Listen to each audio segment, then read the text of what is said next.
അതുകൊണ്ട് ക്രിസ്തുവിന് വേണ്ടി കയ്യേറ്റം, ഉപദ്രവം, ഞെരുക്കം, ബലഹീനത, ബുദ്ധിമുട്ട് ഇവയൊക്കെയും സഹിക്കുവാൻ ഞാൻ ഇഷ്ടപ്പെടുന്നു. അതെ, ആരും ഇഷ്ടപ്പെടാത്തതും ആരും ആഗ്രഹിക്കാത്തതുമായ കാര്യം പൗലോസ് ഇഷ്ടപ്പെടുകയാണ്. കാരണം ക്രിസ്തുവിൻ്റെ ശക്തി പൗലോസിൻ്റെ ഉള്ളിൽ വസിക്കണമെങ്കിൽ ഇതൊക്കെയും സഹിച്ച് മുന്നോട്ട് യാത്ര ചെയ്യണം.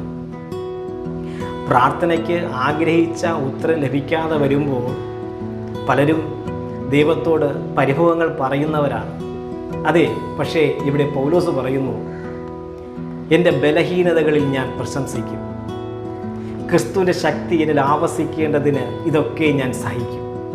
അതൊക്കെയും സഹിക്കുവാൻ പൗലോസ് ഇഷ്ടപ്പെടുന്നു. അതെ, ഈ കാലഘട്ടത്തിലും ക്രിസ്തുവിന് വേണ്ടി പലതും സഹിച്ചും പലതും ക്ഷമിച്ചും ദൈവരാജ്യത്തിന് വേണ്ടി നമുക്ക് മുന്നോട്ട് യാത്ര ചെയ്യാം.